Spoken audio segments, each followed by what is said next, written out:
زرنیش ملک ولد الیاس ملک، آپ کا نکاح احتشام شاہ ولد گلزار شاہ سے سکہ رائج الوقت طے پایا جاتا ہے کہ آپ کو یہ نکاح قبول ہے۔ اس کے کانوں میں مولوی صاحب کی آواز نیزے کی طرح اتری۔ اس کا سارا وجود کپ کپا رہا تھا۔ وہ سر اٹھانے کی ہمت نہ کر سکی۔ بس ایک لفظ اس کے دماغ میں گھوم رہا تھا، حلالہ۔ حلالہ کا لفظ اس کے وجود اور روح کا قاتل تھا۔ قبول ہے۔ اس کے لب پھڑ پھڑائے، جسم کانپنے لگا۔ اگلے چند لمحات سلو موشن کی طرح گزرے۔ اس نے اپنے سامنے دوسرے صوفے پر بیٹھے مرد کو نکاح کے لیے ہاں کہتے سنا۔ پھر اس نے اسے نکاح نامے پر دستخط کرتے دیکھا۔ نکاح ہو گیا تھا۔ مولوی صاحب نے دعا کروائی اور پھر وہ رخصت ہو گئے۔ ان کے جانے کے بعد لاؤنج میں 3 نفوس رہ گئے۔ ایک زرنش ملک، وہ جس کی زندگی اس وقت ایک بھیانک مذاق بن چکی تھی۔ دوسرا ذیشان ملک، جس نے اس کی زندگی مذاق بنا دی تھی۔ اور تیسرا احتشام شاہ، جس سے ابھی چند منٹ پہلے اس کا نکاح ہوا تھا۔ تینوں کے درمیان چند لمحات ناقابل برداشت خاموشی چھائی رہی۔ پھر ذیشان ملک کی آواز نے اس خاموشی کو چیرا۔ چلو احتشام، طلاق دے دو اب اسے۔ الفاظ تھے کہ پگھلتا ہوا سیسا جو کسی نے زرنش کے کانوں میں اتارا۔ وہ حیرت اور پھٹی پھٹی نگاہوں سے ذیشان کو دیکھتی رہ گئی۔ اسے اس شخص سے شدید نفرت ہوتی محسوس ہوئی۔ اس کی دوسری نظر احتشام پر ٹک گئی۔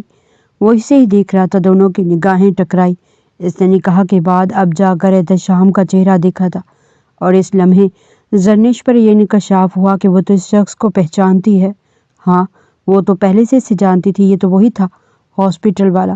وہ ابھی احتشام کو حیرت سے دیکھ ہی رہی تھی جب وہ صوفے سے اٹھ کھڑا ہوا۔ زرنش کی آنکھوں نے فریاد کی کہ ظلم مت کرے۔ وہ نہیں چاہتی تھی احتشام اسے طلاق دے۔ اگر احتشام اسے طلاق دے دے گا تو اپنے گھر والوں کے سامنے ذلیل ہو جائے گی۔ احتشام اس کی جانب بڑھا۔ پھر زرنش نے اسے اپنے سامنے زمین پر گھٹنوں کے بل بیٹھتے دیکھا۔ اس نے ایک نظر زرنش کو دیکھا جو سانس روکے اسے ہی دیکھ رہی تھی۔ کیا آپ چاہتی ہیں کہ میں اس کے کہنے پر آپ کو طلاق دے دوں؟ احتشام کی بات پر ذیشان کا غصے کے مارے برا حال ہوا۔ یہ تم کیا کرنے کی کوشش کر رہے ہو احتشام؟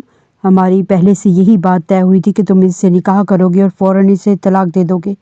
احتشام نے ایک سخت نظر ذیشان ملک پر ڈالی۔ میں تم سے بات نہیں کر رہا ذیشان ملک، شدید غصے سے کہتے اس نے زرنش کی طرف رخ موڑا جو اب بھی اسے ہی دیکھ رہی تھی، مگر اب اس کی آنکھیں بھیگ گئی تھی۔ میں آپ سے پوچھ رہا ہوں، کیا آپ چاہتی ہیں میں آپ کو اس شخص کے لیے طلاق دے دوں؟ کیا واقعی آپ کو لگتا ہے یہ پہلی اور آخری بار تھا زرنش؟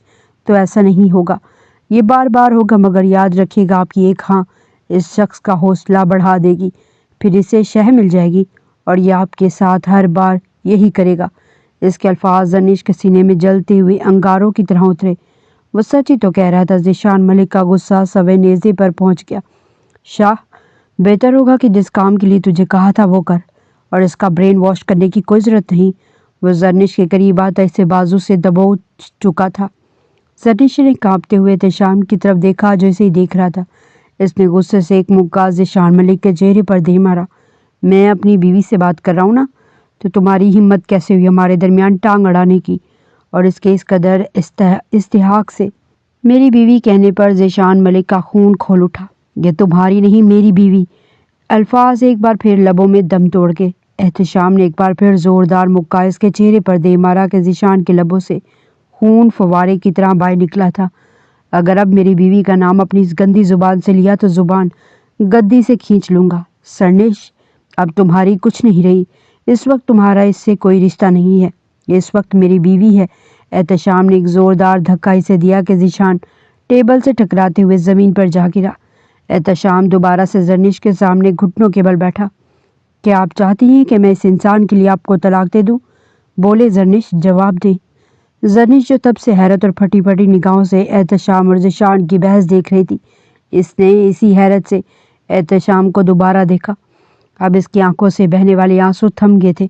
پھر اس کا سر نفی میں ہلا۔ ایسے نہیں، اپنے منہ سے کہیں کہ آپ کو مجھ سے طلاق نہیں چاہیے۔ احتشام نے نرمی سے لفظوں پر زور دیا۔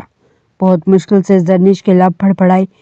میں نہیں چاہتی آپ مجھے طلاق دیں، اور اس کے الفاظ جیسے احتشام کے سینے میں سکون بن کر اترے تھے، تو وہیں ذیشان ملک کا سارا وجود غیظ و غضب کا شکار ہوا۔ تم بھول رہی ہو زرنش، ہم یہاں کس لیے آئے تھے؟ کیا تمہیں واپس گھر نہیں جانا؟ کیا اس انجان مرد کے ساتھ رہو گی ساری زندگی تم؟ زرنیش صوفے سے اٹھی اور ذیشان کے روبرو آئی۔ تمہارے ساتھ مل کر کسی گناہ کی مرتکب ہونے سے اچھا ہے میں اسی انجان شخص کے ساتھ یہیں رہ جاؤں۔ یہ انجان تم سے لاکھ گنا اچھا ہے ذیشان ملک۔ یہ کم سے کم تمہاری طرح بھرے معاشرے میں اپنی بیوی کو تھپڑ نہیں مارتا۔ اسے اپنی بیوی کی عزت کرنی آتی ہے اور آج میں اس انجان مرد کی عزت کو چنتی ہوں۔ جاؤ، آج سے زرنش ملک اپنے شوہر کی ہو چکی۔ وہ ایک ایک لفظ پیس پیس کر ادا کر رہی تھی۔ احتشام آگے بڑھا۔ سن لیا تم نے کیا کہا زرنش نے؟ اب تم میرے گھر سے جا سکتے ہو۔ احتشام کے الفاظ پر جیسے کسی نے ذیشان ملک کو عرش سے فرش پر لا پھینکا تھا۔ تم ایسا نہیں کر سکتے زرنش ملک، تم صرف میری ہو، ورنہ تم جانتی ہو نا میں سب تباہ کر دوں گا۔ یاد رکھنا زرنش ملک۔ اب صفاقیت سے اسے دھمکیاں دے رہا تھا۔ احتشام نے آگے بڑھتے ذیشان کا گریبان پکڑ لیا۔ تم جو کر سکتے ہو وہ کر لو، میں ڈرتا نہیں تم سے، اور میری بیوی کو دھمکیاں دینی بند کرو۔ ذیشان نے غصے سے اپنا گریبان اس سے آزاد کروایا۔ اچھا ایسی بات ہے تو اب تم دیکھو میں کیا کرتا ہوں۔ زرنش میں حویلی میں سب کو بتاؤں گا کہ تم شہر آ کر یہ سب کرتی رہی ہو، اور یہ احتشام بھی تمہارا کوئی پرانا یار ہے۔ اب تم دیکھنا تمہیں حویلی سے کیسے بے دخل کرواتا ہوں۔ وہ سارے شرم و لحاظ بھولتا ہوا اب اسے اپنا اصل چہرہ دکھا چکا تھا۔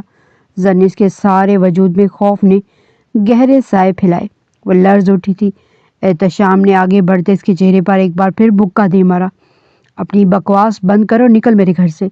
احتشام نے اسے بازو سے پکڑا اور اپنے گھر سے باہر لاتے گیٹ کے اس پار ذیشان ملک کو دھکا دے دیا۔ تو نے اچھا نہیں کیا احتشام شاہ، تو کہتا تھا میں تیرا دوست ہوں۔ یہ کیسی دوستی تھی کہ تو اسے دیکھ کر اتنا پاگل ہو گیا؟ چند منٹوں میں ایسا بھی کیا ہو گیا کہ تجھے زرنش ملک کا تجھ پر کون سا جادو چل گیا احتشام شاہ جو تو اپنے دوست سے لڑ پڑا؟ ذیشان ملک نے غصے سے اپنے لبوں سے نکلتا خون صاف کیا۔ چند منٹ نہیں ذیشان ملک، وہ میرا پہلا عشق ہے۔ پورے ایک سال سے محبت کرتا آ رہا ہوں میں اس سے۔ شاید میری قسمت اچھی تھی کہ خدا نے سال بعد اسے میرا کر دیا، ورنہ جب مجھے پتہ چلا تھا کہ وہ کسی اور کی ہو گئی ہے تو دل ٹکڑوں میں ٹوٹا تھا میرا۔ مگر اب خود قسمت اسے میرے پاس لائی ہے تو میں پاگل نہیں ہوں جو اپنی محبت، اپنے عشق کو تجھ جیسے کمینے کے حوالے کر دوں۔ ہاں ایک لمحے کے لیے شاید میں کر دیتا اگر وہ کہتی کہ مجھے طلاق دے دو، مگر اس نے ایسا نہیں کہا۔ وہ ایسا نہیں چاہتی اور نہ ہی وہ مجھ سے الگ ہونا چاہتی ہے، تو جو کر سکتا ہے وہ کر لینا۔ احتشام شاہ کسی کے باپ سے بھی نہیں ڈرتا۔ آئندہ کبھی پلٹ کر میرے گھر تک نہ آنا۔ ایک ایک لفظ سخت لہجے میں کہتے وہ گیٹ اس کے منہ پر بند کر چکا تھا۔ پھر اس نے گارڈز کی طرف دیکھا۔ آئندہ یہ شخص گھر کے اندر داخل نہیں ہونا چاہیے، سخت لہجے میں ہدایات کی تو گارڈز نے فوراً سمجھنے والے انداز میں سر ہلایا۔ وہ گہری سانس لیتے بالوں میں ہاتھ پھیرتا واپس لاؤنج میں آیا تو زرنش زمین پر بیٹھی رو رہی تھی۔ اس نے اس وقت کالی فراک پہن رکھی تھی، یوں جیسے اس کے لیے آج کا دن ماتم کا دن ہو، مگر وہ اسے اس لباس میں بھی بے حد حسین لگی تھی۔ وہ اس کے قریب آ کر زمین پر بیٹھا۔ زرنش نیچے کیوں بیٹھی ہیں؟ پلیز اٹھیں اور روئیں مت، پلیز، آپ کے آنسو سیدھا میرے دل پر گر رہے ہیں۔ اس نے زرنش کو کندھوں سے پکڑے زمین سے اٹھایا تو زرنش نے حیرت سے اسے دیکھا۔ آخر کیوں یہ شخص اس کے ساتھ اتنا اچھا سلوک کر رہا تھا؟ آپ ٹھیک ہیں؟ وہ اس کے آنسو صاف کرتا پوچھ رہا تھا۔ جب اسے محسوس ہوا کہ زرنش کو بہت تیز بخار ہے۔ آپ کو تو بہت تیز بخار ہے۔ اس نے زرنش کے ماتھے پر ہاتھ رکھا۔ زرنش نے کچھ کہنا چاہا مگر اچانک آنکھوں کے سامنے اندھیرا چھایا اور وہ لہرا کر زمین بوس ہوئی، مگر احتشام نے فوراً اسے باہوں میں لے چکا تھا۔ زرنش، اس کے لبوں سے ایک سرسراتی چیخ نکل گئی۔ زری پلیز آنکھیں کھولیں۔ احتشام نے اس کا گال تھپ تھپایا مگر وہ بخار کی حدت کی وجہ سے بے ہوش ہو چکی تھی۔ احتشام نے نرمی سے اسے باہوں میں اٹھایا اور اپنے کمرے کی جانب بڑھا۔ سیڑھیاں چڑھتا وہ اوپر آیا، اپنے کمرے میں داخل ہوا، پھر دھیرے سے اسے بیڈ پر لٹاتے اس کا جوتا اتار کر نیچے رکھا اور اس پر بلینکٹ ٹھیک سے دیا۔ اب وہ کچن سے ٹھنڈا پانی لینے جا رہا تھا تاکہ ٹھنڈے پانی سے زرنش کے سر پر پٹیاں کر سکے تاکہ بخار کی حدت کو کم کیا جا سکے، اور اس کے ساتھ اس کا ذہن ماضی میں کھو گیا، وہاں پر جہاں سے یہ سب شروع ہوا تھا۔ عصر کا وقت تھا، ٹھنڈی ہوا نے سارے شہر کو اپنی لپیٹ میں لے رکھا تھا۔ اس کی گاڑی اپنی سپیڈ کے ساتھ اس سڑک پر بھاگ رہی تھی اور اس کے پیچھے ہی اس کی گارڈز کی گاڑیاں آ رہی تھیں۔ اچانک گاڑی کے ٹائر میں لوہے کا گرم سیال آ کر گھسا اور اس کی گاڑی سڑک پر کلہ بازیاں کھانے لگی۔ احتشام نے بہت مشکل سے اپنی گاڑی کو ڈسبیلنس ہونے سے سنبھالا اور اس سے پہلے گاڑی درخت میں جا کر ٹکراتی وہ بہت زور سے بریک پر پاؤں رکھ چکا تھا۔ چیڑ کی آواز کے ساتھ گاڑی رک گئی۔ وہ گاڑی سے باہر نکلا تو اس کا چہرہ واضح ہوا۔ اس کی خوبصورت ہیزل آنکھیں، تیکھے نقوش، گندمی رنگت، چہرے پر ہلکی سی بیئرڈ، ماتھے پر بکھرے کالے بال، چند فٹ سے نکلتا قد۔ اس نے اس وقت بلیک کلر کا 3 پیس سوٹ پہن رکھا تھا، ساتھ وائٹ شرٹ تھی۔ وہ 28 سالہ احتشام شاہ تھا، شاہ انڈسٹری کا اکلوتا مالک جو ابھی آفس سے واپس گھر جا رہا تھا۔ اس نے حیرت سے جھکتے اپنی گاڑی کا ٹائر دیکھا جو بہت بری طرح بلاسٹ ہو چکا تھا۔ احتشام سمجھ گیا تھا کہ ٹائر پر گولی چلی تھی، مطلب آس پاس خطرہ تھا۔ گارڈز بھی اپنی گاڑی روکتے اس کے قریب آ رہے تھے۔ احتشام سیدھا ہو کر کھڑا ہوا اور ابھی وہ پلٹا ہی تھا جب ہوا کو چیرتی ایک گولی آئی اور اس کے کندھے میں پیوست ہوئی۔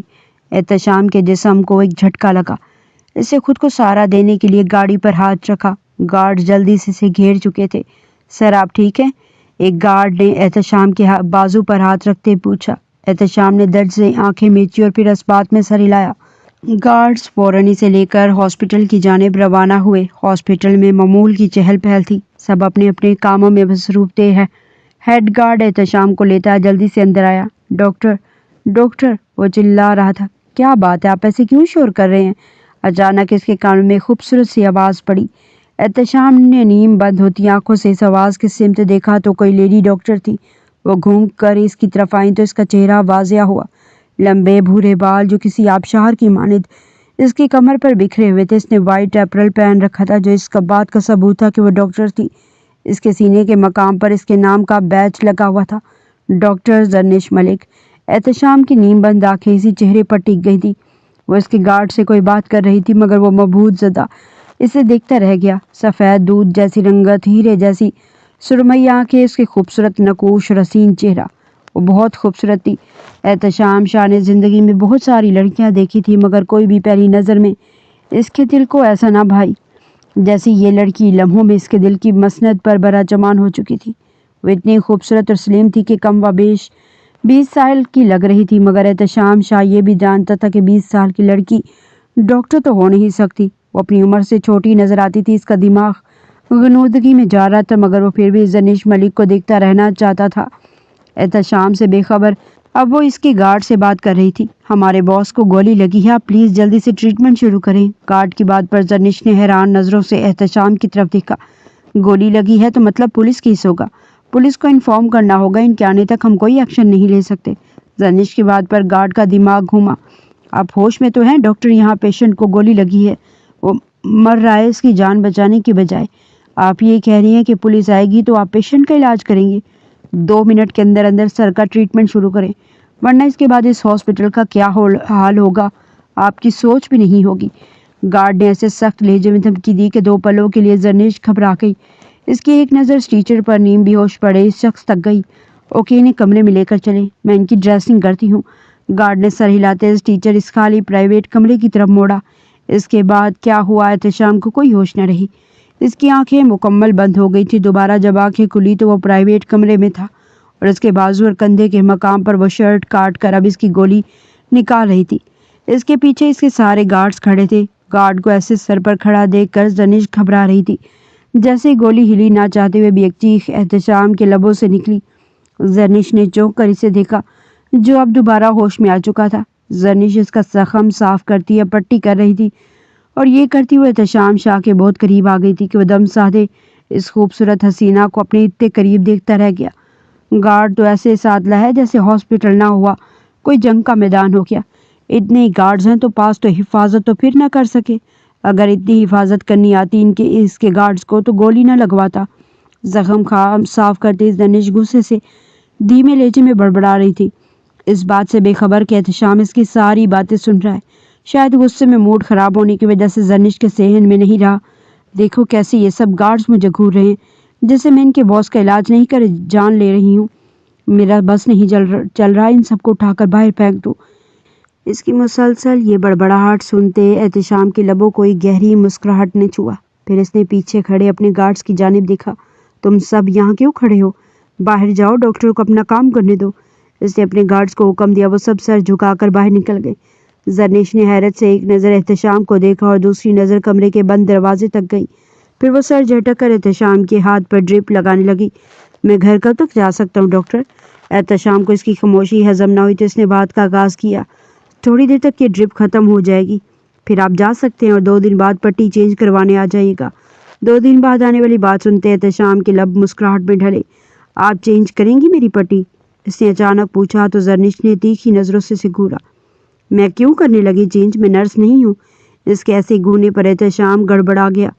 نہیں، میرا وہ مطلب تھا کہ نرسز زخم کو کپڑے کی طرح کاٹتی سیتی ہیں اور آپ کافی اچھے سے سٹیچز کر رہی تھی، اس لیے کہہ رہا تھا آپ کو برا لگا ہو تو سوری۔ وہ نرمی سے مسکرایا۔ زرنش نے ایک تیکھی نظر اس پر ڈالتی کمرے سے باہر نکل گئی۔ اس کے جانے کے بعد احتشام کا ہاتھ سیدھا اپنے دل تک گیا۔ اس کی ڈرپ چند گھنٹوں میں ختم ہو گئی تو اسے ہاسپٹل سے ڈسچارج کر دیا گیا تھا۔ زخم زیادہ گہرا نہیں تھا اس لیے وہ ٹھیک تھا، مگر اب اسے اگلے دن کا شدت سے انتظار تھا، اور ٹھیک 24 گھنٹے بعد وہ دوبارہ اسی کمرے میں اس کے سامنے بیٹھا تھا اور وہ غصے سے اس کا زخم صاف کرنے کے بعد اس کی پٹی کر رہی تھی۔ Mister Ehtesham, are you out of your mind? کیا آپ کا دماغ خراب ہے؟ اتنے بڑے زخم کو گیلا کون کرتا ہے؟ جاہل ہو نا، کوئی تو اسے بھی پتا ہوتا ہے کہ زخم کو گیلا نہیں کرتے۔ کیا ضرورت تھی آپ کو شاور لینے کی؟ اگر زخم خراب ہو گیا تو کوئی احساس بھی ہے آپ کو یا نہیں؟ وہ غصے سے اسے ڈانٹ رہی تھی۔ احتشام مسکراہٹ دبائے اس کے سامنے بیٹھا اسے پٹی کروا رہا تھا۔ خاموشی سے اس کی ڈانٹ سنتا اس نے خود جان بوجھ کر شاور لیا تھا تاکہ اس کا زخم خراب اور وہ بہانے سے زرنش کے پاس جائے اور اسے دیکھ لے۔ پچھلے 24 گھنٹے سے وہ اس کے حواسوں پر چھا چکی تھی۔ مجھے تو یہ سمجھ نہیں آتی آپ کو بزنس مین کس نے بنا دیا؟ اتنا بڑا بزنس مین جسے اپنے زخم کا خیال رکھنا ہی نہیں آیا، وہ بزنس کا کیسے خیال رکھ سکتا تھا؟ احتشام کی مسکراہٹ گہری ہوئی۔ وہ انجان اور غیر لڑکی جسے احتشام کل سے پہلے تو جانتا بھی نہیں تھا، آج وہی انجان لڑکی اس کے دل کی مسند پر براجمان ہو چکی تھی۔ وہ لڑکی اس کے لیے سب کچھ ہو گئی تھی۔ یہ خوبصورت ہے اور ڈانٹتی ہوئی کتنی پیاری لگتی ہے۔ وہ نرم نظروں سے اسے دیکھ رہا تھا۔ اچانک وہ اٹھ کھڑی ہوئی تو احتشام کی نظروں کا ساز ٹوٹا۔ اب آپ کی پٹی میں خود چینج کروں گی، اور اگر اب آپ نے دوبارہ زخم گیلا کیا تو آئی ول میک شور کہ میں آپ کا زخم چیر پھاڑ دوں، کیونکہ یہی ڈیزرو کرتے ہیں آپ۔ وہ سخت غصے میں تھی۔ احتشام اب بھی مسکرا کر اس کی ڈانٹ سن رہا تھا۔ دوبارہ پٹی کروانے کب آؤں ڈاکٹر؟ اس سے نرمی سے بس ایک بات پوچھی۔ 2 دن بعد، تیکھے لہجے میں جواب دیتے وہ پلٹی۔ کتنا ڈھیٹ انسان ہے یہ، میری کسی بات کا کوئی اثر ہی نہیں ہوتا اس پر تو۔ اونچی آواز میں بڑبڑاتی کمرے سے باہر نکل گئی۔ احتشام سمجھ گیا تھا کہ اسے غصے میں یا موڈ خراب ہونے پر بڑبڑانے کی عادت ہے، اور اسے یہ عادت اچھی بھی لگی تھی، دل کی صاف فوراً غصہ منہ پر کر دینے والی۔ وہ خوشی سے سرشار ہوتا اب اپنی شرٹ کے بٹن بند کر رہا تھا۔ اسے ایک بار پھر سے 2 دن گزر جانے کا انتظار تھا تاکہ وہ دوبارہ آئے اور زرنش کو دیکھ سکے۔ زرنش جیسے ہی کمرے سے باہر آئی اس کا موبائل فون بج اٹھا۔ اس نے پاکٹ سے موبائل نکال کر دیکھا تو دادی کی کال تھی۔ اسکرین پر جگمگاتا نام دیکھ کر ہی زرنش کا سانس خشک ہوا۔ دادی کا فون آنا کسی اچھی بات کی علامت نہیں تھی۔ اس نے ایک گہری سانس لی۔ دل چاہا فون ٹوٹ جائے مگر اسے یہ کال نہ اٹھانی پڑے، مگر جانتی تھی اگر کال نہ اٹھائی تو وہ اور زیادہ باتیں سننی پڑیں گی۔ اس نے گہری سانس لیتے فون کان سے لگایا۔ سلام دادی، کیسی ہیں آپ؟ لہجے کو تھوڑا ادب نرم رکھتے پوچھا۔ وعلیکم السلام۔ آج رات تک حویلی پہنچو زرنش، تمہارے نکاح کی تاریخ طے ہو چکی ہے اور اب اپنے وعدے کے مطابق تمہیں اب واپس آنا ہوگا۔ دادی کیا کہہ رہی تھی؟ زرنش کا دماغ سن ہو گیا۔ کیا نکاح؟ مگر کس سے دادی؟ فواد نے تو نکاح کے لیے انکار کر دیا تھا۔ اس کا دل گھبرانے لگا۔ تمہارا نکاح ذیشان ملک سے ہوگا۔ الفاظ تھے کہ پگھلتا ہوا سیسا جو اسے اپنے وجود میں اترتا محسوس ہوا۔ یہ آپ کیا کہہ رہی ہیں دادی؟ یہ سب اتنا اچانک؟ اسے حیرت ہو رہی تھی۔ کیا وہ کوئی بھیڑ بکری تھی جسے باندھنے کے لیے کھوٹا نہیں ملا تو چلو کسی دوسرے پر باندھ دیا؟ کیا وہ اتنی ارزا تھی کہ اس کے ساتھ اب ایسا سلوک ہوگا؟ سوال جواب حویلی آ کر کرنا زرنش۔ 2 دن بعد تمہارا نکاح ہے۔ آج رات تم ہر حال میں ہمیں حویلی میں ملو، اور یہ حکم ہے، دادی سختی سے کہتی کال کاٹ چکی تھی۔ دادی میری بات تو سنیں۔ اس نے کچھ کہنا چاہا مگر اس کے سارے الفاظ حلق میں ہی دم توڑ کے کال کٹ چکی تھی۔ زرنش کو اپنی آنکھیں آنسو سے تر محسوس ہوئی۔ اسے جلدی سے اپنے آنسو صاف کیے۔ یہ کیسی بے بسی تھی، اسے آج واپس گاؤں جانا ہوگا۔ 2 دن بعد اس کا نکاح تھا، یہ سوچ اس کا دماغ مفلوج کر چکی تھی۔ اثر ڈھل چکی تھی جب وہ حویلی میں داخل ہوئی۔ یہ کامران ملک کی حویلی تھی۔ ان کے 2 بیٹے تھے، بڑا بیٹا ریاض ملک اور چھوٹا بیٹا الیاس ملک۔ ریاض کے 2 بیٹے تھے، 30 سالہ فواد اور 27 سالہ ذیشان، جبکہ الیاس ملک کی 2 بیٹیاں تھیں۔ بڑی بیٹی زرنش ملک جس کی عمر 26 سال تھی، جبکہ چھوٹی بیٹی نمل جس کی عمر 20 سال تھی۔ یہ شہر سے کچھ دور گاؤں میں بنی ایک پرانی مگر خوبصورت عمارت تھی۔ ملک خاندان اس گاؤں کا حاکم تھا اور ریاض ملک گاؤں کے سردار تھے۔ وہ چھوٹی تھی جب اس کے دادا کی موت ہو گئی تھی۔ دادا کی موت کے بعد اس نے دادی کو ہی حویلی کا حاکم پایا تھا۔ ان کا ہر فیصلہ حکم کے مطابق ہوتا تھا۔ اس حویلی میں بیٹیوں کو اعلیٰ تعلیم دینا جرم سمجھا جاتا تھا اور ان سب کا خیال تھا کہ اس سے بیٹیاں باغی بن جاتی ہیں اور خاندان سے باہر شادی کرنا بھی سخت منع تھا۔ یہ بھی جرم سمجھا جاتا تھا، مگر زرنش ملک خاندان کی باقی بیٹیوں سے بہت الگ تھی۔ اسے بچپن سے ہی ڈاکٹر بننے کا بہت شوق تھا۔ بہت مشکل سے دادی کو راضی کر کے وہ ڈاکٹر کی پڑھائی کر پائی تھی۔ دادی صرف ایک شرط پر مانی تھی کہ وہ باغی نہیں بنے گی، نہ ہی کوئی بغاوت کرے گی۔ جہاں اور جس وقت اور جس سے دادی اس کا نکاح کریں گی وہ بنا چوک چرا کیے، بنا کسی سوال و جواب کے وہ نکاح کرے گی۔ اور زرنش نے بغیر سوچے سمجھے آج سے 5 سال پہلے دادی کی شرط مان لی تھی، مگر وہ یہ نہیں جانتی تھی دادی کی شرط اس سے اپنی جان کو آتی محسوس ہوگی۔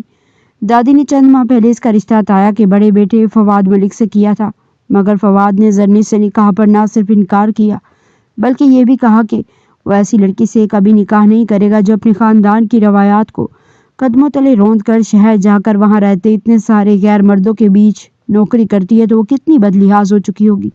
فواد ملک کا جواب سن کر زرنش کو غصہ تو بہت آیا تھا، مگر اس نے شکر ادا کیا کہ اس کی نگاہ سے جان چھوٹ گئی، کیونکہ وہ ابھی شادی نہیں کرنا چاہتی تھی اور نہ اسے فواد ملک یا ذیشان ملک میں سے کسی میں انٹرسٹ تھا اور نہ ہی وہ دونوں اسے پسند کرتے تھے۔ وہ یہ بات جانتی تھی، مگر اب اچانک اس کا نکاح وہ بھی ذیشان سے، یہ سوچ سوچ کر اس کا دماغ گھوم رہا تھا۔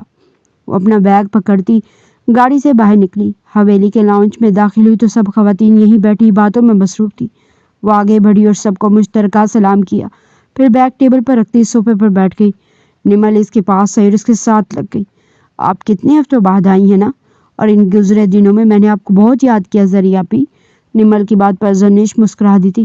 میں نے بھی تمہیں بہت یاد کیا۔ اس نے بڑے ہی پیار سے اس کا گال تپ تپایا اور پھر اس کی نظر ماں پر گئی۔ ماں سے تائی اور تائی سے دادی پر نظر پڑی۔ ان سب کے سامنے بھاری بھاری لہنگے، میکسیاں اور فراک پڑے تھے۔ چلو زرنش، تم آ گئی ہو تو تم ہی پسند کر لو کہ کون سا جوڑا پہنو کہ تم نکاح میں، یہ سب ہم نے تمہارے لیے منگوائے ہیں۔ دادی کی بات پر زرنش کے چہرے پر ایک تو لخ مسکراہٹ ابھری۔ آپ خود ہی پسند کر لیں دادی، بالکل ویسے جیسے آپ نے خود ہی میرے لیے مرد پسند کر لیا، جیسے آپ نے خود ہی میرے لیے نکاح کی تاریخ بھی طے کر دی تو یہ بھی خود ہی کر لیں۔ میں کیا کروں گی دیکھ کر، ویسے بھی یہاں بیٹیوں کی کون سا کوئی مرضی چلتی ہے۔ دادی کی بات پر وہ تو لخ ہوئی تھی۔ یہ تم کس لہجے میں بات کر رہی ہو ہم سے؟ دادی نے سختی سے پوچھا۔ تم نے وعدہ کیا تھا کہ یاد نہیں تمہیں؟ اپنا وعدہ؟ دادی کا ایک ہی فکرہ، بس ایک ہی فکرہ اس کے غصے کو بے بسی میں بدل دیتا تھا۔ آپ کے وعدے کے مطابق میں یہاں آ چکی ہوں دادی، نکاح کے لیے تیار ہوں۔ میں آپ کی پسند سے نکاح کر لوں گی، خوش ہو جائیں۔ اب آپ کی زرنش ملک نے بغاوت نہیں کی، آپ کی پسند کیے مرد کے ساتھ شادی کرنے کو تیار تو ہو چکی ہوں۔ میں تو اس بات سے کیا فرق پڑتا ہے کہ لباس میری پسند کا ہو، جب میں اپنی مرضی سے اپنی بقیہ زندگی نہیں جیت سکتی تو میری پسندیدہ لباس کا کیا اچار ڈالوں گی؟ آپ یہ بھی احسان نہ کریں مجھ پر۔ اونچے لہجے میں اتنا کہتے وہ رکی نہیں، اپنا بیگ پکڑے سیڑھیوں کی طرف بڑھ گئی۔ پیچھے دادی نے حیرت اور باقی تینوں عورتوں نے بے بسی سے اس کی پشت کو گھورا۔ اپنے کمرے میں داخل ہوئی، دروازہ بند کیا، غصے سے بیگ بیڈ پر پھینک اور اب وہ ونڈو کے پاس آ کر کھڑی ہو گئی۔ باہر سے آتی ٹھنڈی ہوا میں سانس لی تو اسے اپنا دم گھٹتا محسوس ہوا۔ وہ بے چینی اور بے بسی سے اپنے سینے کو مسلنے لگی۔ آخر کیوں ہر بار ایک لڑکی ہی کیوں؟ کیا اسلام نے لڑکی کو یہ اختیار نہیں دیا کہ وہ اپنی مرضی سے نکاح کر سکے؟ ایسا نہیں تھا وہ کسی اور کو پسند کرتی تھی یا کہیں اور کسی اور سے نکاح کرنا چاہتی تھی، اس کی زندگی میں ایسا کوئی بھی نہیں تھا، مگر وہ یہاں اس حویلی کے سخت اصولوں کی قید میں نہیں رہ سکتی تھی۔ وہ جانتی تھی نکاح ہوتے اس کی نوکری ختم ہو جائے گی۔ ذیشان تو اسے شادی کرنا ہی نہیں چاہتا تھا، نہ جانے کیسے دادی نے اسے راضی کیا تھا تو تب جا کر وہ بھی صرف نکاح کے لیے مانا تھا، مگر زرنش وہ یہ نکاح نہیں کرنا چاہتی تھی۔ نکاح کرنے کا مطلب اس حویلی میں قید ہو جانا تھا اور ابھی سے زندگی جینی تھی اپنی مرضی سے۔ ہاں وہ اپنی حدود جانتی تھی اور ان کا پاس بھی رکھتی تھی، مگر وہ ڈاکٹر تھی اور اس طرح گھر بیٹھ گئی تو اس کے ہنر کو زنگ لگ جائے گا۔ وہ عجیب بے بسی کا شکار تھی۔ کتنی ہی دیر ونڈو کے پاس کھڑی وہ بے آواز آنسو بہاتی اپنی قسمت کو کوستی رہی کہ وہ کہاں پیدا ہو گئی۔ پھر تھک ہار کر وہ بیڈ پر آئی اور سر تک کمبل تانے لیٹ گئی۔ اس حویلی سے میلوں دور شہر کے ڈیفنس ایریا کے ایک خوبصورت بنگلے میں وہ اس وقت اپنے کمرے میں شیشے کے سامنے کھڑا، شرٹ کے بٹن کھولے، اپنے برہنہ سینے پر ہاتھ پھیرتے اس کی انگلیوں کے لمس کو محسوس کر رہا تھا جو پٹی کرتے اس کے زخم پر حرکت کر رہے تھے۔ پھر وہ دل کھول کر مسکرایا۔ آنکھوں کے سامنے ایک بار پھر اس حسینہ کا چہرہ پوری آب و تاب کے ساتھ چمکا تھا۔ کمرے کے دروازے پر ہوتی دستک سے وہ ہوش میں آیا۔ اس سے چونک کر دروازے کی جانب دیکھا تو دروازے میں اپنی ماں کو کھڑے دیکھ کر اس کی مسکراہٹ سمٹی۔ وہ جلدی سے اپنی شرٹ کے بٹن بند کرنے لگا۔ نازیہ بیگم اندر داخل ہوئی۔ ان کے چہرے پر نرم سی مسکراہٹ تھی۔ کیا بات ہے، کس کے خیالوں میں کھوئے تھے جو اتنا مسکرا رہے تھے کہ ماں کے آنے کی بھی ہوش نہ رہی؟ وہ کتنی دیر سے مسکراتا دیکھ رہی تھی۔ ایسی تو کوئی بات نہیں مما، وہ جلدی سے خود کو نارمل کرنے لگا۔ نہ بیٹا جی، تم ساری دنیا کو بیوقوف بنا سکتے ہو، اپنی ماں کو نہیں۔ کون ہے وہ جس نے تمہیں اپنے پیار میں اتنا پاگل کر دیا کہ تم کسی اور طرف دھیان ہی نہیں دے رہے؟ گولی لگی ہے تمہیں، مگر تمہارا دھیان شاید مرہم رکھنے والی کی طرف ہے۔ ماں کی بات پر احتشام نے بہت مشکل سے خود کو مسکرانے سے باز رکھا۔ ہاں مما، ٹھیک کہتی ہیں آپ، شاید عشق ہو گیا آپ کے بیٹے کو، وہ کہیں کھوئے ہوئے بولا۔ نازیہ بیگم کی مسکراہٹ گہری ہوئی۔ اور کون ہے وہ خوبصورت لڑکی جسے میرے بیٹے نے چنا؟ میں بھی تو دیکھوں ایسی کون سی لڑکی ہے جس نے میرے بیٹے کو اتنی جلدی مسکرانے پر مجبور کر دیا۔ میں تو اتنے سالوں سے پیچھے پڑی ہوں تمہارے کہ شادی کر لو۔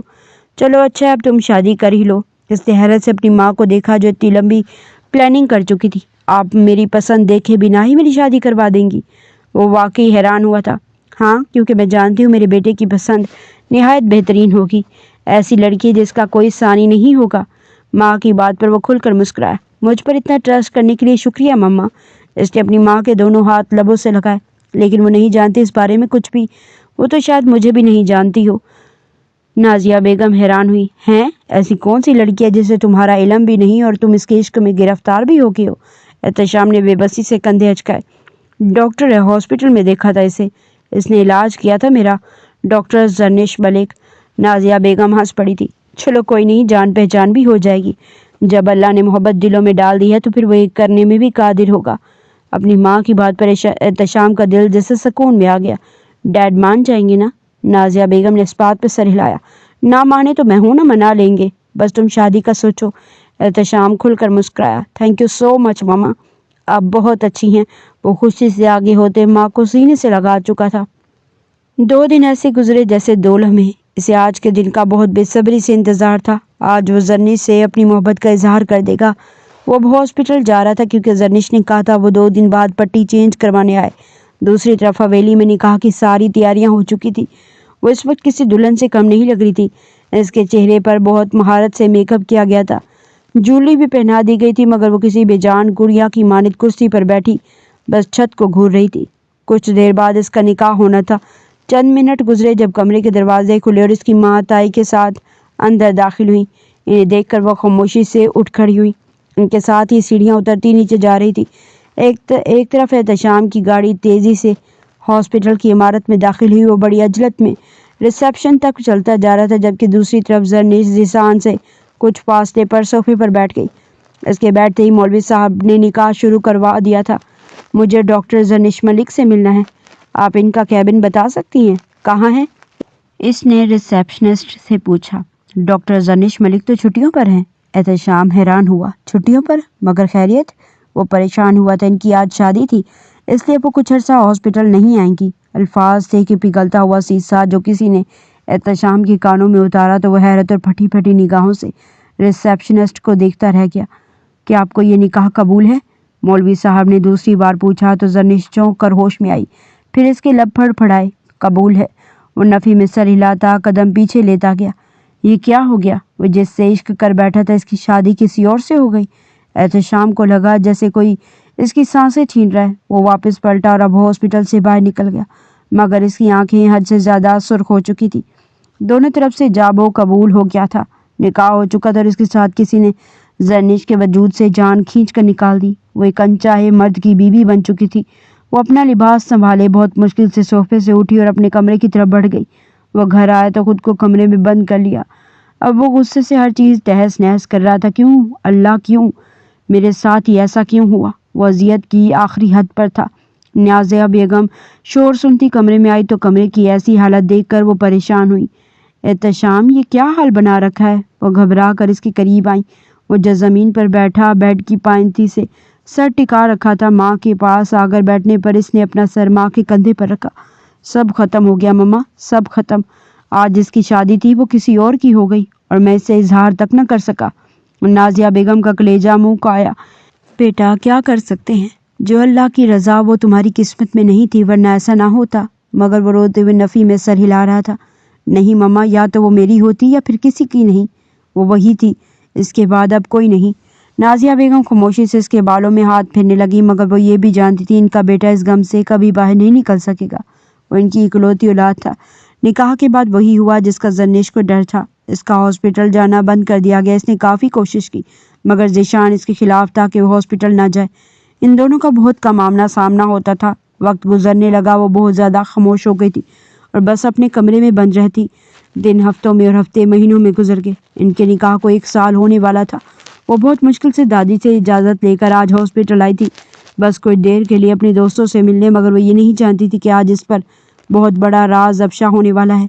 اس کی ایک دوست اور کولیگ گائناکالوجسٹ بھی تھی۔ وہ اس کی کیبن تک آئی۔ اس سے پہلے وہ اندر داخل ہوتی، اندر سے نکلنے والے کپل کو دیکھتے اس کے قدم وہیں پتھر ہو گئے۔ وہ ذیشان ملک تھا، اس کے ساتھ کوئی لڑکی تھی۔ زرنش ایک سائیڈ ہو گئی اور خاموشی سے ان کی باتیں سننے لگی۔ میں بہت خوش ہوں ذیشان، ہم ماں باپ بن رہے ہیں، ہمارا بچہ ہوگا، وہ بالکل تمہاری طرح ہوگا، بہت خوبصورت۔ یہ اس لڑکی کی آواز تھی اور یہ الفاظ سنتے کسی نے زرنش کے وجود میں چنگاریاں سی بھڑکا دی۔ اس نے پلر کی اوٹ سے دیکھا۔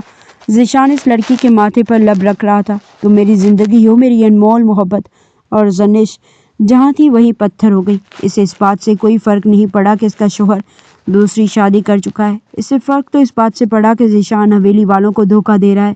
اب وہ اس نکاح کو ختم کروا سکتی تھی اور اپنی ڈیوٹی بھی دوبارہ سے شروع کر سکتی تھی۔ بس ذیشان کا دھوکہ حویلی والوں کے سامنے لانے کی ضرورت تھی۔ اس نے جلدی سے اپنا موبائل نکالا اور ان کی تصویریں بنا لی۔ اب ذیشان پیار سے اسے اپنے گلے لگا رہا تھا۔ زرنش کے لبوں کو ایک تلخ مسکراہٹ نے چھوا۔ وہ موبائل بیگ میں ڈالتی ان کے سامنے آئی اور پھر تالیاں بجانے لگی۔ واہ واہ، کیا ہی خوبصورت منظر ہے، میری تو آنکھیں بھر آئیں۔ زرنش کی آواز سنتے ذیشان نے جھٹکے سے پیچھے پلٹ کر اسے دیکھا۔ وہ اسے ایسی نظروں سے دیکھ رہی تھی کہ ذیشان اندر تک جل گیا۔ تو یہ ہے آپ کا بزنس جو آپ گھر والوں سے چھپ کر کرتے ہیں، ڈیئر ہسبینڈ؟ وہ ان کے قریب آئی۔ نام کیا ہے تمہارا؟ ویسے یا تو تم بہت شاطر ہو یا بہت بے وقوف۔ میرے شوہر سے شادی کرنے کی جرات کیسے کی؟ اس نے اچانک اس لڑکی کے بال پکڑے تو وہ درد سے کراہ اٹھی۔ ذیشان نے آگے بڑھتے زرنش کو اپنی بیوی سے دور کیا۔ پاگل ہو گئی ہو؟ دماغ خراب ہو گیا تمہارا؟ وہ زرنش کو پیچھے دھکیلتے غصے سے دھاڑا۔ ہاں، میں پاگل ہو گئی ہوں۔ اپنی جو کی ہے وہ حویلی کی روایات کے خلاف ہے۔ چھپ کر خاندان سے باہر دوسری شادی کر رکھی ہے، اور تو اور یہ پریگننٹ بھی ہے۔ سوچیں، اگر میں حویلی میں یہ راز سب کو بتا دوں تو کیا ہوگا؟ مجھ پر حویلی سے نکلنا بھی بند ہے، اور آپ مجھے دھوکہ دیں گے تو کیا سمجھا تھا؟ میں خاموش رہوں گی؟ ابھی کہ ابھی اس لڑکی کو طلاق دے میرے سامنے، ورنہ میں ابھی حویلی جا کر سب کو بتا دوں گی۔ وہ غصے سے چلائی تھی۔ تم ایسا کچھ نہیں کرو گی زرنش، اگر کچھ کیا تو تمہارا کیا حال ہوگا تم سوچ بھی نہیں سکتی۔ ذیشان نے اسے کندھوں سے دبوچے دھمکی دی۔ وہ لڑکی شاید پہلے سے جانتی تھی ذیشان نے اپنے گھر والوں سے چھپ کر اس سے شادی کی ہے، اس لیے وہ گھبرا کر ذیشان کے پیچھے ہو گئی۔ میں تو سب کو بتاؤں گی، اور میں ڈرتی نہیں ہوں آپ سے، زرنش میں اس سے زیادہ اونچے لہجے میں چلائی۔ ہر روک ٹوک مجھ پر، تم خود باہر جا کر جیسے مرضی گلچھڑے اڑاتے رہو۔ ذیشان ملک اور میں خاموش رہوں گی تو یہ بھول ہے تمہاری۔ شور کی وجہ سے ہاسپٹل میں ایک تماشا لگ چکا تھا، اور اس کی آخری بات پر ذیشان کا پارا ہائی ہوا اور پھر اس کا ہاتھ اٹھا اور زرنش کے چہرے پر تھپڑ کا نشان چھوڑ گیا۔ زرنش ہکا بکا اپنے گال پر ہاتھ رکھے اسے دیکھتی رہ گئی۔ تم نے مجھ پر ہاتھ اٹھایا؟ وہ اب بھی بے یقین تھی۔ ذیشان نے اس کا منہ دبوچا۔ ہاں، میں نے تم پر ہاتھ اٹھایا، اور اب میں پورے ہوش و حواس میں زرنش ملک تمہیں طلاق دیتا ہوں، طلاق دیتا ہوں، طلاق دیتا ہوں۔ نفرت سے گراتے سے زرنش کو دور دھکیلا۔ یہی میری محبت ہے، تم سے نکاح صرف ایک معاہدہ تھا اور کچھ نہیں۔ مجھے اپنی محبت چاہیے تھی، سو میں نے تم سے نکاح کر لیا۔ الفاظ تھے کہ پگھلتا ہوا سیسا جو زرنش کی کانوں میں گیا۔ اب تم دیکھو میں تمہارا کیا حال کرتی ہوں ذیشان ملک۔ وہ اپنی اتنی تذلیل پر خون کے آنسو پیتی واپس پلٹی۔ 1 منٹ بعد ہی ذیشان کے موبائل کی رنگ ٹون بجی۔ اس نے موبائل سامنے کیا تو کوئی ویڈیو تھی جو زرنش نے اسے بھیجی تھی۔ اس نے حیرت سے سامنے دیکھا، زرنش جا چکی تھی۔ اس نے ویڈیو کھول کر دیکھی تو وہ اسی کی تھی جس میں وہ اپنی دوسری بیوی کو گلے لگا رہا تھا، اس کے ماتھے پر لب رکھ رہا تھا، نیچے ایک میسج جگمگا رہا تھا: 24 گھنٹے ہیں تمہارے پاس، اس لڑکی کو طلاق دے کر حویلی واپس آ جانا اور سب کے سامنے مجھے طلاق دو، ورنہ صرف ایک کلک اور یہ ویڈیو ہر اس انسان کے پاس جائے گی جسے تم نے دادی کے ساتھ مل کر دھوکہ دیا۔ اگر یہ بھی نہ کر سکی تو میں اس ویڈیو کو ہر جگہ پبلک کر دوں گی، ہمارے نکاح کی فوٹوز کے ساتھ، یہ کیسے تم نے مجھے چیٹ کیا۔ ذیشان کے وجود میں غصے کا ابال تیز ہوا۔ زرنش واپس گھر نہیں گئی، وہ اپنے فلیٹ آ گئی جہاں وہ نوکری کے وقت رہا کرتی تھی۔ ذیشان ساری رات اس بارے میں سوچتا رہا کہ وہ کیا کرے، کس طرح وہ زرنش کو سب کے سامنے جھوٹا بنائے۔ پھر اس کے دماغ میں ایک نیا خیال آیا، اسے زرنش سے ملنا چاہیے۔ اس نے زرنش کو ایک ریسٹورینٹ ملنے بلایا کہ وہ اس کی بات ماننے کو تیار ہے۔ زرنش جان بوجھ کر اپنا موبائل گھر میں لاکر میں چھپا گئی کہ کہیں وہ اس سے وہ ویڈیو نہ زبردستی چھین لے۔ وہ ریسٹورینٹ آئی تو ذیشان پہلے سے ہی اس کا انتظار کر رہا تھا۔ وہ کرسی کھینچتے بیٹھ گئی۔ کیوں بلایا مجھے؟ زرنش نے سکون سے پوچھا۔ دیکھو زری، میرے پاس تمہارے اس مسئلے کا حل ہے جس سے ہم دونوں اپنی زندگی میں سکون سے رہ سکتے ہیں۔ زرنش نے سوالیہ آبرو اچکائی۔ حویلی میں کسی کو نہیں پتا کہ ہمارے درمیان کیا لڑائی ہوئی یا میں نے تمہیں طلاق دے دی ہے۔ تم میرا راز رکھو، میں تمہارا رکھوں گا۔ تمہیں ہاسپٹل جا کر نوکری کرنی ہے اتنا تم کرو، میں تمہیں اجازت دوں گا کرنے کی۔ حویلی والوں کو کوئی مسئلہ نہیں ہوگا، مگر تم کسی کو نہیں بتاؤ گی کہ میری کوئی اور بیوی بھی ہے۔ ہم دوبارہ نکاح کر لیتے اور اگر تم ایسا کرنے کے لیے راضی نہ ہوئی تو یاد رکھنا میں اس بات سے صاف مکر جاؤں گا کہ میں نے تمہیں طلاق دی۔ اور جہاں تک رہی بات ویڈیو کی تو وہ تو اے آئی سے جیسے مرضی بن سکتی ہے۔ زرنش کا سانس حلق میں اٹکتا محسوس ہوا۔ میں تو کچھ بھی کہہ سکتا ہوں گھر والوں سے کہ تم یہاں شہر کسی اور سے ملنے آئی تھی، تم بھی تو کسی اور سے محبت کر سکتی ہو اور گھر والے یقین کر لیں گے۔ تمہیں نوکری چاہیے تو دوبارہ مجھ سے نکاح کرنا ہوگا، اس کے لیے ہمیں حلالہ کرنا ہوگا۔ بس کچھ منٹ کے لیے کسی اور سے نکاح، وہ تمہیں طلاق دے دے گا تو میں دوبارہ تم سے نکاح کر لوں گا۔ زرنش نے حیرت سے اس بے بس انسان کو دیکھتی رہ گئی۔ اور اگر میں انکار کر دوں تو؟ ذیشان کے لبوں کو ایک زہر خوند مسکراہٹ نے چھوا۔ تو میں کل صبح ہی حویلی جاؤں گا اور تمہاری رخصتی مانگوں گا۔ 2 دن بعد تم میرے بستر پر ہوگی اور میں تمہارے ساتھ بنا نکاح کے وہ سب کروں گا اور تم مجھے چاہ کر بھی روک نہیں پاؤ گی۔ کیا کسی نے تمہیں طلاق دیتے دیکھا؟ کسی نے سنا بھی نہیں ہوگا۔ وہ ٹھیک ہی تو کہہ رہا تھا۔ اس نے اتنی آہستہ آواز میں طلاق دی تھی کہ ہاسپٹل میں کھڑے لوگ شاید سن بھی نہ پائے ہوں۔ تو تم مجھے بلیک میل کرو گے؟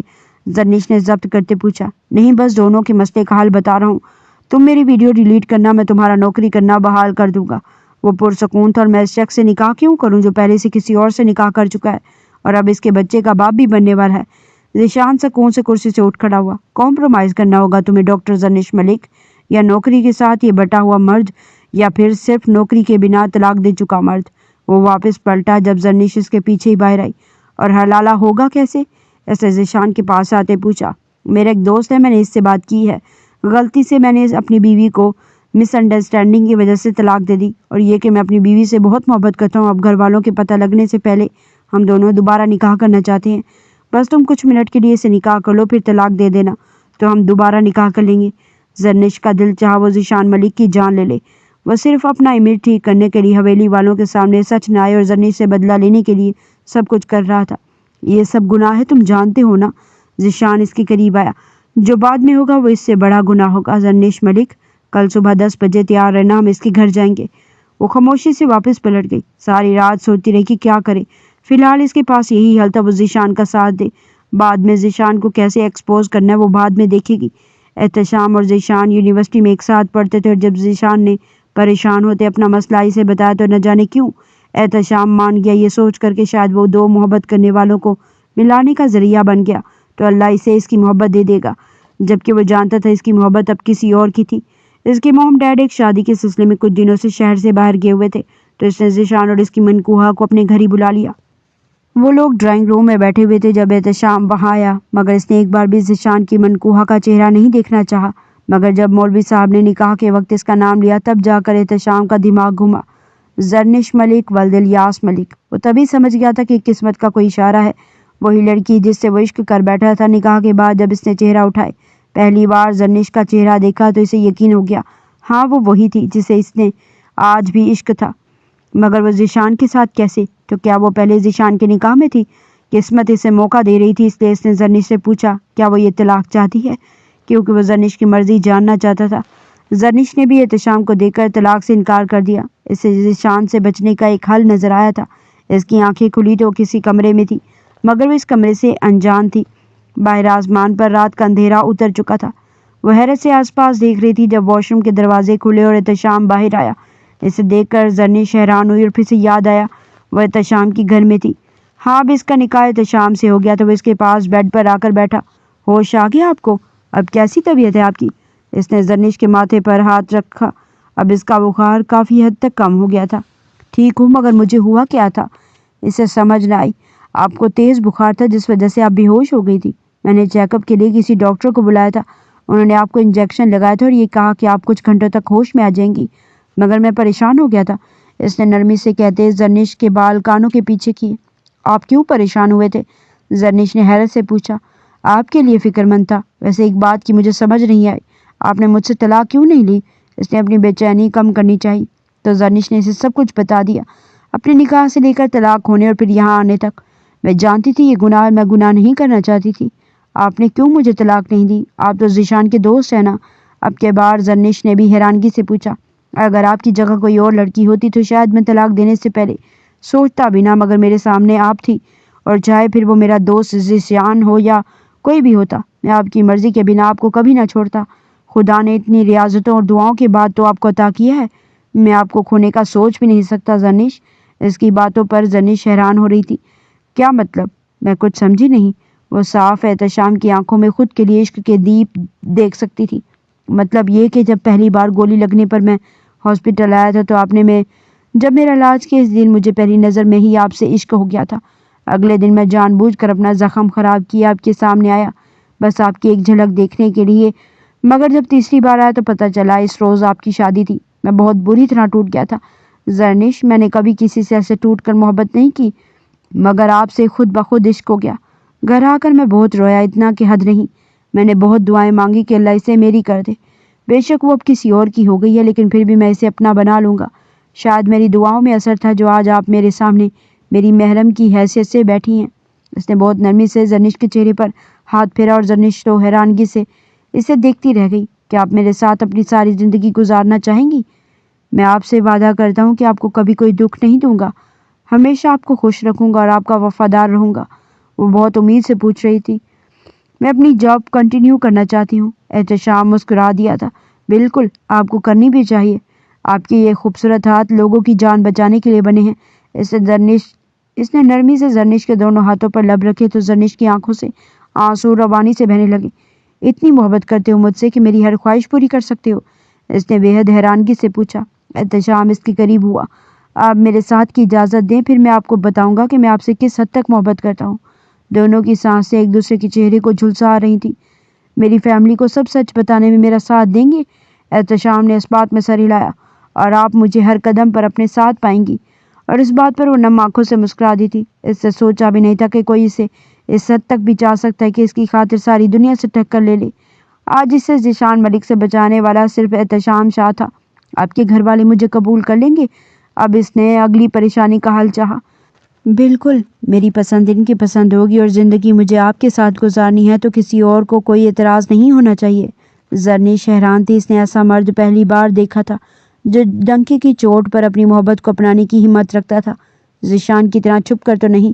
اگر آپ میری زندگی کے ہر قدم پر میرا ساتھ دیں گے تو میں ساری زندگی آپ کی عزت بن کر خوشی خوشی رہوں گی۔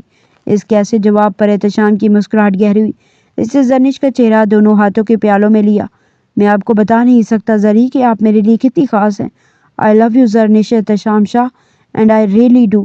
اس کے اتنے خوبصورت اظہار پر زرنش ہنس پڑی تھی۔ وہ بے خودی میں اس کے چہرے پر جھکا اور اس کے لب اپنے لبوں میں لیتے اس کی سانسیں پینے لگا، مگر اس کے لمس میں بے شمار محبت اور نرمی تھی۔ زرنش کے اندر تک سکون اترا۔ اگر ایسا شوہر اس کی قسمت میں تھا تو وہ اس کے ساتھ ساری زندگی رہنے کے لیے تیار تھی۔ اس نے مضبوطی سے احتشام کی شرٹ مٹھی میں دبوچ لی۔ وہ کچھ دیر بعد پیچھے ہوا جب اچانک زرنش کو کچھ یاد آیا۔ آپ کو وہ گولی کیسے لگی تھی؟ اس کی فکر پر احتشام مسکرا دیا تھا۔ بزنس کی دنیا میں 100 رائبلز رہتے ہیں، انہی میں سے ایک کا کام تھا، مگر اب وہ جیل میں بند ہے۔ اس کی بات پر زرنش کو کچھ حوصلہ ہوا۔ آپ صبح میرے ساتھ حویلی چلیں گے نا؟ اب تک ذیشان نے سب کو میرے بارے میں بہت کچھ ایسا بتا دیا ہوگا کہ میری عزت کے پرخچے بکھر گئے ہوں گے۔ وہ اداس ہوئی۔ اس کے گھر والوں کے لیے عزت ہی سب کچھ تھی۔ فکر مت کرو، میں ساتھ ہوں نا تمہارے۔ میرے ہوتے کوئی میری بیوی کی طرف آنکھ اٹھا کر بھی نہیں دیکھ سکتا۔ اس کے ایسے جواب نے زرنش کے وجود میں سکون اتار دیا تھا۔ وہ آگے ہوئی اور احتشام کے سینے پر سر رکھ دیا۔ احتشام کے سینے میں سکون اتر گیا۔ اسے نرمی سے زرنش کی دھیزار مضبوط کیا۔ شہر پر اگلی صبح اتر چکی تھی۔ ان کی گاڑی حویلی کے پورچ میں رکی۔ اس نے ایک نظر احتشام کو دیکھا جو اس کے ہاتھ پر اپنا ہاتھ رکھے اسے حوصلہ دے رہا تھا۔ وہ دونوں آگے پیچھے گاڑی سے اترے اور حویلی کے پورچ میں داخل ہوئے۔ سب گھر میں ہی موجود تھے۔ وہیں رک جاؤ، خبردار اندر داخل ہونے کی کوشش نہ کرنا۔ تایا کی بات پر زرنش نے حیرت سے انہیں دیکھا۔ آپ کو سچ بتانے آئے ہیں، ورنہ ہمیں بھی کوئی شوق نہیں آپ کے گھر میں داخل ہونے کا سردار صاحب، احتشام نے اونچی آواز میں کہتے زرنش کا ہاتھ پکڑا اور اندر داخل ہوا۔ ذیشان جو سیڑھیاں اترتا نیچے آ رہا تھا، اس نے حیرت سے ان دونوں کو دیکھا۔ لیجیے آ گئی بابا آپ کی لاڈلی بھتیجی، جس نے سارے شہر میں ہمارا نام بدنام کیا۔ ذیشان کی نفرت زدہ آواز پر احتشام کے لبوں کو ایک طنزیہ مسکراہٹ نے چھوا۔ اور تمہارا اپنے بارے میں کیا خیال ہے ذیشان ملک؟ وہ بھی اسی لہجے میں بولا تھا۔ تم ہو کون اور کس حیثیت سے اس گھر میں داخل ہوئے ہو؟ الیاس صاحب نے غصے سے پوچھا۔ زرنش ملک کا شوہر ہوں میں، اور اس وقت زرنش میرے نکاح میں ہے۔ الفاظ تھے کہ پگھلا ہوا سیسا جو سب حویلی والوں کے کانوں میں گیا۔ کیا بکواس کر رہے ہو؟ زرنش تو ذیشان کے نکاح میں ہے۔ سب سے پہلے دادی کی آواز حال میں گونجی۔ آپ سب جانتی ہیں دادی، اور آپ یہ بھی جانتی تھی ذیشان کسی اور سے نکاح کر چکا ہے۔ آپ نے سب جانتے بوجھتے میرا نکاح اس سے کروایا، اور جب مجھے سچائی پتہ چلی تو میں نے اسے کہا میں سب گھر والوں کو بتا دوں گی۔ اس نے مجھے چپ کروانے کے لیے طلاق دے دی، مگر میرے پاس اس کی دوسری شادی کے ثبوت تھے، ورنہ میں گھر والوں سے کہوں گا کہ مجھے زرنش کی رخصتی چاہیے، اور تمہارے پاس کوئی ثبوت نہیں ہوگا کہ میں تمہیں طلاق دے چکا ہوں، اور میں طلاق دینے کے بعد بھی تمہیں اپنی بیوی بنا کر رکھوں گا۔ اس لیے حلالہ کر لو۔ میں کیا کرتی؟ اپنی عزت کی خاطر مان گئی، مگر جب اس نے میرا نکاح احتشام سے کروایا تو میں نے طلاق لینے سے انکار کر دیا۔ میں احتشام کو پہلے سے جانتی تھی کیونکہ یہ میرا پیشنٹ رہا تھا۔ اس نے میری خواہش کا احترام کیا اور مجھے طلاق نہیں دی، ورنہ ذیشان چاہتا تھا دوبارہ مجھ سے نکاح کرنے کے بعد مجھ سے بدلہ لے، اور جب اس نے دیکھا کہ اپنے ارادوں میں ناکام ہو گیا تو اس نے حویلی آ کر نہ جانے آپ لوگوں کے دماغ میں میرے خلاف کیا کیا زہر بھر دیا کہ میں اپنے کسی یار سے ملتی ہوں اور میں نے کسی سے غلط تعلق رکھے ہیں۔ اگر آپ کو ابھی بھی میری کسی بات پر یقین نہیں آ رہا تو میرے پاس ثبوت ہیں۔ اس نے اپنا موبائل کھول کر وہ ویڈیو تایا کے سامنے کی اور پھر الیاس صاحب کے سامنے۔ دونوں کے چہرے پر بے یقینی ابھری۔ اس نے یہ بھی کہا کہ یہ سب کو کہہ دے گا کہ یہ AI سے بنی ہے، اس لیے میں نے اس کی بیوی کی پریگننسی رپورٹ بھی اپنے دوست سے لے کر آئی ہوں۔ جس ڈاکٹر سے اس نے چیک اپ کروایا تھا وہ میری دوست ہے، ثبوت آپ کے سامنے ہیں۔ اور دادی ان سب معاملات سے باخبر تھی، انہوں نے پھر بھی جان بوجھ کر میرا نکاح کروایا صرف ذیشان کی اس خواہش پر کہ وہ دوسری بیوی رکھ سکتا ہے، مگر اب سب سے چھپا کر۔ الیاس صاحب آگے بڑھے اور بنا کچھ کہے ذیشان کے چہرے پر ایک زناٹے دار تھپڑ دے مارا۔ تمہاری ہمت کیسے ہوئی میری بیٹی کی زندگی تباہ کرنے کی؟ ریاض صاحب تو بے بسی سے صوفے پر بیٹھ گئے۔ چاچو وہ میں سارا سچ سامنے آنے پر وہ حیران تھا۔ دادی بھی خاموش تھی۔ آپ پہلے سے جانتی تھی اماں؟ الیاس صاحب نے بے یقینی سے ماں سے پوچھا۔ یہ اتنا بڑا مسئلہ نہیں تھا الیاس، دادی نے کچھ کہنا چاہا۔ وہاں ہمارے لیے سارے قانون اور آپ کے اس چہیتے پوتے کے لیے میری بیٹی ہی رہ گئی تھی۔ بھائی صاحب آپ کے بیٹے نے حویلی کے قانون کی خلاف ورزی کی ہے، اسے ابھی اس حویلی سے باہر نکالیں ورنہ میں اپنی بیوی بچوں کو لے کر یہاں سے چلا جاؤں گا۔ الیاس صاحب نے سخت غصے سے کہا کہ ذیشان کا سانس تھما تھا۔ چاچو آپ ایسا نہیں کر سکتے، اس نے غصہ کرنا چاہا جب ریاض صاحب اٹھے اور انہوں نے بھی ایک زناٹے دار تھپڑ ذیشان کے چہرے پر دے مارا۔ تمہاری یہ تربیت کی تھی ہم نے، ہمارے خاندان کی بیٹی کو بدنام کرنے میں کوئی کسر نہیں چھوڑی۔ جو کچھ تم نے کیا اس کے بعد تمہاری واقعی اس حویلی میں کوئی جگہ نہیں ہے۔ اپنا بوریا بستر سمیٹو اور اپنی دوسری بیوی کے ساتھ جہاں مرضی جا کر رہو، ہمیں کوئی اعتراض نہیں، مگر آج سے تم اس حویلی سے اور اس خاندان سے بے دخل ہو۔ اور ذیشان کا غرور یہاں کر چکنا چور ہوا تھا۔ الیاس صاحب آگے بڑھے اور نرمی سے زرنش کے سر پر ہاتھ رکھا اور پھر احتشام کی کندھے پر تھپکی دی۔ شکریہ بیٹا، تم نے میری بیٹی کی حفاظت کی۔ شکریہ کیسا انکل، جب میں نے پہلی بار اسے دیکھا تھا تو مجھے آپ کی بیٹی سے محبت ہوئی تھی۔ میں نہیں جانتا تھا خدا اسے میری قسمت میں اس طرح بھی نواز دے گا۔ آپ اجازت دیں تو میں آپ کی بیٹی کو اپنے پاس بیوی بنا کر رکھنا چاہتا ہوں۔ الیاس صاحب نے اس بات میں سر ہلایا۔ زرنش بھی اپنے بابا کے سینے سے لگ گئی۔ ذیشان کو اس کی سزا مل چکی تھی، وہ دونوں 2 گھنٹے بعد ہی واپس آ گئے تھے۔ احتشام کے والدین جب واپس آئے تو انہیں زرنش پسند آئی تھی اور انہوں نے کھلے دل سے اسے اپنی بہو کے روپ میں قبول کر لیا تھا۔ زرنش حیران تھی کہ کوئی اتنا اچھا بھی ہو سکتا ہے۔ وہ احتشام کے ساتھ خوش تھی اور گلزار صاحب نے ان دونوں کا ریسیپشن پلان کیا تھا تاکہ سارا شہر جان لے کہ ان کی بہو ہے۔ وہ کمرے میں داخل ہوا تو زرنش ونڈو کے پاس کھڑی آسمان پر پھیلا رات کا اندھیرا دیکھ رہی تھی۔ احتشام نے پیچھے سے جاتے اسے اپنے ساتھ لگا لیا۔ اس کی پشت احتشام کے سینے سے لگی تو احتشام نے اس کی گردن پر لب رکھے۔ زرنش کے لبوں کو مسکراہٹ نے چھوا۔ احتشام نے ہاتھ بڑھا کر کلپ اتار کے اس کے بال کھول دیے۔ اب اس کے بالوں میں سانس لیتا ہوا اس کے پیٹ کے گرد حصار مضبوط کرتا اس کا رخ اپنی طرف موڑتا خمار بھرے لہجے میں بولا، تو اس کے سینے پر سر رکھے مسکرا دی۔ تمہیں جب بھی دیکھوں تم پہلے سے بھی زیادہ حسین لگتی ہو، آخر کیوں؟ زرنش نے اپنی مسکراہٹ دبائی۔ آپ کی آنکھوں کا کمال ہے جو میں آپ کو اتنی حسین لگتی ہوں۔ اس نے احتشام کے گلے میں اپنے بازو حمائل کیے۔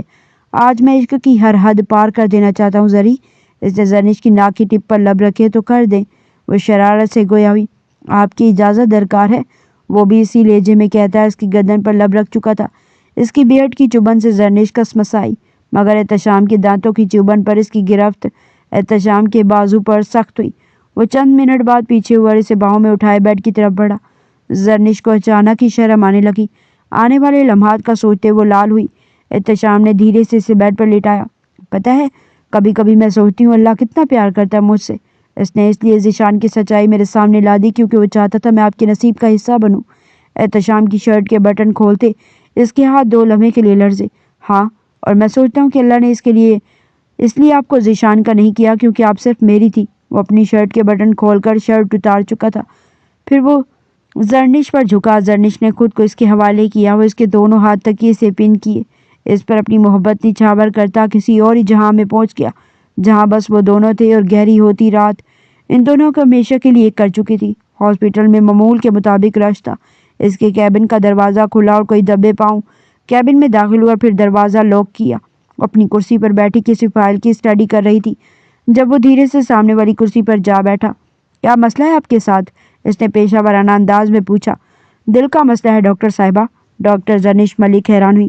میں دل کی ڈاکٹر نہیں ہوں، آپ پلیز یہاں سے باہر جائیں اور تیسرے کیبن میں داخل ہوں گے تو آپ کو آپ کی مطلوبہ ڈاکٹر مل جائیں گی۔ اس کے جواب پر وہ کرسی سے اٹھا اور باہر جانے کی بجائے اس کے قریب آیا اور اس کے سامنے ٹیبل پر بیٹھ گیا۔ مگر میرے دل کا مسئلہ تو صرف آپ ہی حل کر سکتی ہیں۔ بیوی 2 دن سے ناراض ہے اور اس وجہ سے میرے دل میں درد ہو رہی ہے۔ زرنش نے اسے گھورا۔ تو آپ نہ کرتے بیوی کو ناراض؟ اس سے پہلے وہ کھڑی ہوتی وہ اس کی کرسی کی جانب جھکا۔ اب تو ہو گئی ہے ناراض، آپ بتا دیں کیسے مناؤں؟ احتشام نے اس کی کان میں سرگوشی کی۔ پیرس کی ٹرپ کے بنا کوئی چانس نہیں۔ زرنش نے اور نخرے دکھائے۔ بدلے میں مجھے کیا ملے گا؟ احتشام کی آنکھیں اس کی دھڑکنوں پر جم گئی۔ زرنش بھی مسکراتے ہوئے اس کے قریب اور اس کی گردن پر اپنی انگلیاں رب کرنے لگی۔ جو بھی آپ چاہیں۔ وہ بھی اسی انداز میں سرگوشی کر رہی تھی۔ اوکے، تو پھر 4 بجے کی فلائٹ ہے۔ میرے خیال سے آپ کو پیکنگ کرنی چاہیے۔ اس کی بات پر کتنی ہی دیر زرنش حیرت سے اسے دیکھتی رہی، پھر جلدی سے کرسی سے اٹھی۔ اف احتشام، آپ مجھے اب بتا رہے ہیں؟ 12 بج گئے اور 4 بجے فلائٹ ہے، میں کیسے پیکنگ کروں گی؟ آپ بھی نا بہت برے ہیں آپ۔ وہ جلدی سے اپنا سامان ٹیبل سے اٹھا کر بیگ میں ڈالنے لگی۔ احتشام ہنس پڑا تھا۔ ریلیکس، صبح 4 بجے ہے۔ اور زرنش نے گہری سانس لی۔ چلے پھر گھر چلتے ہیں۔ وہ بیگ بند کے اس کی طرف پلٹی۔ ایسے نہیں، پہلے ایک کس۔ زرنش نے گھور کر اسے دیکھا۔ ہم ہاسپٹل میں ہیں شاہ، گھر جا کر۔ مگر احتشام اس کی جان نہیں چھوڑنے والا تھا۔ نہیں، ابھی اسی وقت یہاں، ورنہ جانا کینسل۔ زرنش نے اسے گھورا۔ کیا مصیبت ہے؟ پھر اس کے قریب ہوتی اپنے لب اس کے لبوں تک لائی تو احتشام نے تیزی سے اسے اپنے حصار میں لیا اور وہ اس کی سانسوں پر قابض ہو چکا تھا۔ زرنش نے اپنے دانت اس کے لبوں پر گاڑے تو وہ تیزی سے پیچھے ہوا۔ زرنش اس سے پہلے وہ اور کچھ کہتا، وہ ہنستی ہوئی اپنا بیگ پکڑے باہر بھاگی۔ وہ بھی مسکراتے ہوئے اس کے پیچھے باہر آیا۔ وہ کافی دنوں سے اسے پیرس جانے کا کہہ رہی تھی۔ وہ اپنے ہنی مون پر زرنش کو پیرس لے کر گیا تھا۔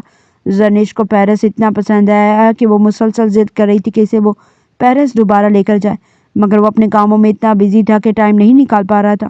اور دوسرا، زرنش پریگننٹ تھی۔ ڈاکٹر نے زیادہ لمبا سفر کرنے سے سختی سے منع کیا تھا، جس کی وجہ سے وہ اسے ٹالتا رہا، جس سے زرنش اس سے ناراض ہو گئی تھی اور اب فائنلی وہ اسے منا کر ساتھ لے کر جا رہا تھا۔